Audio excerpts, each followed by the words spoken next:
নমস্কার বন্ধুরা, welcome back to my channel. আশা করি তোমরা সবাই ভালো আছো। আমি আবারও হাজির হয়ে গেছি আমার আরও একটি নতুন ব্লগ নিয়ে। আজ অনেক বেলা করে রান্না শুরু করেছি আমরা, কারণ আজকে স্যাটারডে, আর স্যাটারডে মানেই তো সঞ্জয়ের ছুটি। আর ছুটির দিনে তাড়াতাড়ি রান্নাঘরে যেতে একদম ভালো লাগে না, কিন্তু আমার মা তাড়াতাড়ি রান্নাঘরে যাবে, কারণ মায়ের মনে হয় তাড়াতাড়ি রান্না করা মানেই অনেক কাজ কমপ্লিট হয়ে যাওয়া। অবশ্য এটা এখন আমারও মনে হয়। আজকে বাড়িতে চিকেন হচ্ছে, আর মায়েদের জন্য ডাল তরকারি সব রান্না হয়ে গেছে, যেটা মাই করে নিয়েছে। আর চিকেনেরও মশলা মা রেডি করে দিয়েছে, আমি শুধু বসাচ্ছি। কাল সারা রাত ঈশান ঘুমায়নি, না হলেও ও প্রায় 10-12 বার ঘুম থেকে উঠেছে। ওই জন্য আমারও ঘুম হয়নি, তাই সকালে ঘুম ভাঙতেও দেরি হয়েছে। চিকেন তো এদিকে হচ্ছে, আর ওইদিকে হচ্ছে আরও একটা বড় কাজ। আমাদের বাড়িতে কাঁঠাল গাছ থেকে কাঁঠাল পাড়া হয়ে গেছে সকাল সকাল, কিন্তু সেটা আমি আর ভিডিও করতে পারিনি। তাই এখন মা কাঁঠাল ছাড়াবে, চলো তোমাদেরকে দেখাই। চিকেন রান্না আমার কমপ্লিট হয়ে গেছে, এবার যাব কাঁঠাল ছাড়ানো দেখতে। চলো বন্ধুরা, তোমাদেরকেও দেখাই। এতক্ষণ ধরে মা আমার জন্যই ওয়েট করছিল। মাকে আমি বলে রেখেছিলাম, মা কাঁঠালটা কিন্তু তুমি আগে ছাড়াবে না, আমি কিন্তু ভিডিও করব। ওই জন্য মা ওয়েট করেছিল, আর আমি যেই এসেছি মা অমনি তাড়াতাড়ি করে স্টার্ট করে দিয়েছে কাঁঠাল ছাড়ানো। কারণ ঈশান এখন ঘুমাচ্ছে, ঈশান ঘুম থেকে উঠে গেলে আর একটুও কিছু করা যাবে না। ওর এগুলো সব দরকার, আর সব হাতে মাখামাখি করে হাত আঠা করে বসে থাকবে। বাড়ির গাছের জিনিস খাওয়ার কিন্তু মজাই আলাদা। আমাদের বাড়ির গাছে আরও একটা জিনিস হয়েছে, যেদিন পাড়া হবে সেদিন অবশ্যই তোমাদেরকে দেখাবো। আমাদের বাড়িতে আমার আর সঞ্জয়ের বাদে প্রত্যেকের কাঁঠাল প্রিয়, কিন্তু আমাদের একদমই পছন্দ না। তোমাদের কেমন লাগে কাঁঠাল অবশ্যই কিন্তু কমেন্ট বক্সে জানিও। কাঁঠাল ছাড়ানো কমপ্লিট, এদিকে আমি বসে পড়েছি বাবার হাতের নখ কাটাকাটি করতে। বাবা এখন আর নখ কাটতে পারে না, তাই আমি বাবাকে হাত আর পায়ের নখ কেটে দিই। আর বাবাকে বলি, বাবা লাগলে কিন্তু অবশ্যই বলো, কারণ আমি তো বুঝতে পারবো না। ঈশান এই 10টার সময় ঘুমালে না অনেকগুলো কাজ হয়ে যায়, কিন্তু ও জেগে থাকলে অনেক কাজ কমপ্লিট করতে পারি না, কারণ ওর তো সব কিছু ধরা চাই। ওইদিকে ঈশানবাবুও উঠে পড়েছে, আর আমার স্নানও কমপ্লিট হয়ে গেছে। আর এখন বাবু লেবু খাবে। পৃথিবীতে এই একটি মাত্র খাবার আছে যেই খাবারটা ওকে আমি খুব শান্তভাবে খাওয়াতে পারি, আর বাকি খাবারগুলো খাওয়াতে আমাকে নাকানি চোবানি খাওয়াতে হয় প্রতিদিন, সকাল থেকে রাত্রি অবধি। সে আর গল্প তোমাদের কত বলেছি আর কতবার বলবো তাও জানি না। প্রতিদিন খাওয়াতে আমার দম বেরিয়ে যায় ঈশানকে, সব কিছুতে শুধু ওর নাকে আমি আর হ্যাঁ করতে পারি না।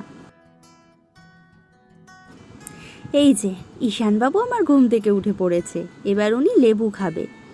আর লেবু খাওয়া, ওই দেখেছো কত দুষ্টু ও। এখন থেকে এই সমস্ত দুষ্টু বুদ্ধিগুলো ওর মাথার মধ্যে হচ্ছে। কদিন পরেই ঈশানের জন্মদিন। কদিন পর না, এখনও কয় মাস পর, কারণ জুন যাচ্ছে, জুলাই, তারপর অগস্ট, দেন সেপ্টেম্বরে পাপার বার্থডে। তাই পাপার বার্থডেতে ভেবেছি লেবুই রাখবো বার্থডে কেকের ফ্লেভারে, কারণ ওর তো ওই লেবু ছাড়া আর কিছুই ভালো লাগে না। তাই সঞ্জয় বলেছে দেখা যায় কি করা হয়। লেবু খাওয়ার সময় কোনো রকম না নেই, ঘাটটাকে একটু ব্যাকা করে বাবু আমার লেবুর রস খেতে ভীষণ ভালোবাসে।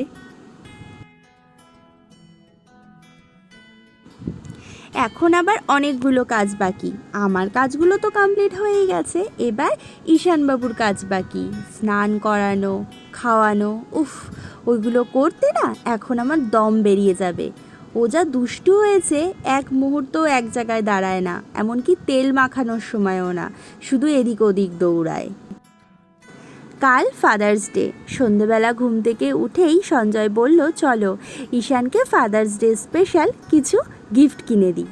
তাই আমরা চলে গিয়েছিলাম মানকুণ্ডুর বিশালে না বাচ্চাদের খেলনার কালেকশানগুলো ভীষণ আমার ভালো লাগে, নানান রকম খেলনা। তাই আমি, সঞ্জয় আর ঈশানবাবু পিপ পিপ করে আমাদের আদরকে নিয়ে চলে গিয়েছিলাম বিশালে। কিন্তু ঈশান তো কোল থেকেই নামবে না, ও কোলের মধ্যে উঠেই সমস্ত জিনিস দেখবে। আর এদিকে সঞ্জয় সমানে চেষ্টা করছে ওকে কোল থেকে নেমে হাঁটানোর। অনেক কষ্টে ঈশানকে নামিয়ে হাঁটানো হয়েছে। যেখানে না ও ভয় পায় সেখানে ও একদম নামতে চায় না, কিন্তু একবার যেখানে ও অ্যাডজাস্ট হয়ে যায় সেখানের তো কথা নেই, টানা টানি হাতের সামনে যা পাবে সব ওর নেওয়া চাই। এই প্লেটগুলো দেখছিলাম বিশালে, ভীষণ ভালো লাগছিল, ভাবছিলাম কিনি। তারপর ভাবলাম না, এখন কিনবো না, এখন যেটা কিনতে এসেছি সেটাই কেনা যাক। ঈশানের জন্য না এই প্লেটটা আমার ভীষণ পছন্দ হয়েছিল, কিন্তু ঈশান তো এখন ছোট্ট, তাই ও বড় হলেই ওই প্লেটটা কিনবো। বাকি এই সাদা রঙের প্লেটটাও আমার খুব ভালো লেগেছিল। সঞ্জয় আর আমি এইগুলোই দেখতে ব্যস্ত হয়ে পড়েছিলাম, আর ঈশানও ব্যস্ত হয়ে গিয়েছিল ওর জিনিসগুলো দেখতে।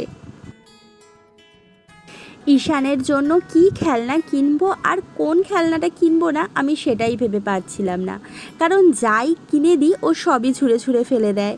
আর এদিকে ব্যাট বল নেবো সেটাতেও ভয় পাচ্ছি, কারণ ব্যাট দিয়ে তো আমাদেরকেই মনে হয় মেরে দেবে মাথার মধ্যে গাঁটটা।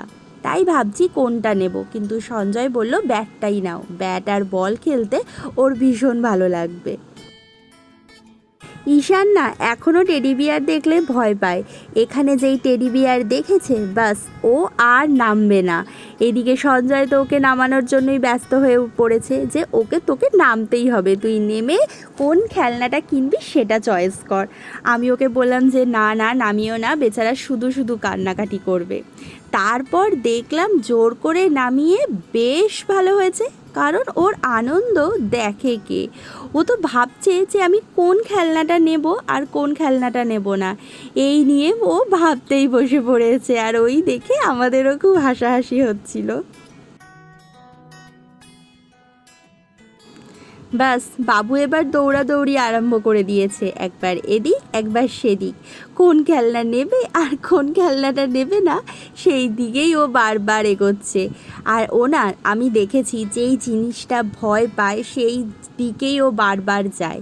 ও যেহেতু টেডি বিয়ারগুলোকে ভয় পাচ্ছে, ও টেডি বিয়ারগুলোর কাছেই বারবার যাবে, আর এইভাবে যেতেই ও নিজের ভয়টা কাটায়। এটা কিন্তু ওর খুব একটা প্লাস পয়েন্ট। কেনাকাটা আমাদের মোটামুটি কমপ্লিট। কাল ফাদার্স ডে স্পেশাল ঈশানের গিফট সবই হয়ে গেছে নেওয়া। আর ওইদিকে ঈশান দেখো দৌড়াদৌড়ি আরম্ভ করে দিয়েছে। আমরা আরও একটা সুন্দর জিনিস নিয়েছি, সেটা হচ্ছে ঈশানের ছোটদি ভাইয়ের জন্য এই যে খেলনাবাটি। এই খেলনাবাটিগুলো দিয়ে ছোটদি ভাই খেলতে খুবই ভালোবাসবে। ওই দেখো ঈশান ব্যাস আবার টানাটানি আরম্ভ করেছে। ও কিছু হাতে নিলেই না আমার ভয় লাগে যে ওইটা না ও ছুঁড়ে ফেলে দেয়, আর যদি ছুঁড়ে ফেলে দেয় ব্যাস জিনিসটার অবস্থা হয়ে গেল খারাপ। এই কারণে আমরা এখনও ওকে গাড়ি কিনেও ওর হাতে গাড়ি দিতে পারি না। বল, ব্যাট, নানান রকম রিং এগুলো দিয়েই ওকে খেলতে দিই।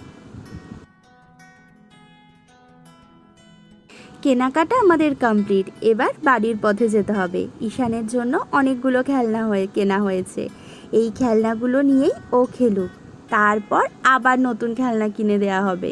নতুন খেলনা কিনে দেওয়া মানেই বেশিক্ষণ কিন্তু ও কোনো কিছু নিয়েই খেলে না। ওর সব থেকে প্রিয় খেলনা হচ্ছে কি বলতো, হাতা, খুন্তি, থালা, ঝুড়ি, বাটি, যেগুলো ছুঁড়লে বেশ আওয়াজ হয়। তাহলে বন্ধুরা আজকের মতো এখানেই টাটা। সবাই ভালো থেকো, সুস্থ থেকো, সাবধানে থেকো। আর ভিডিও ভালো লাগলে অবশ্যই লাইক, শেয়ার, কমেন্ট করো।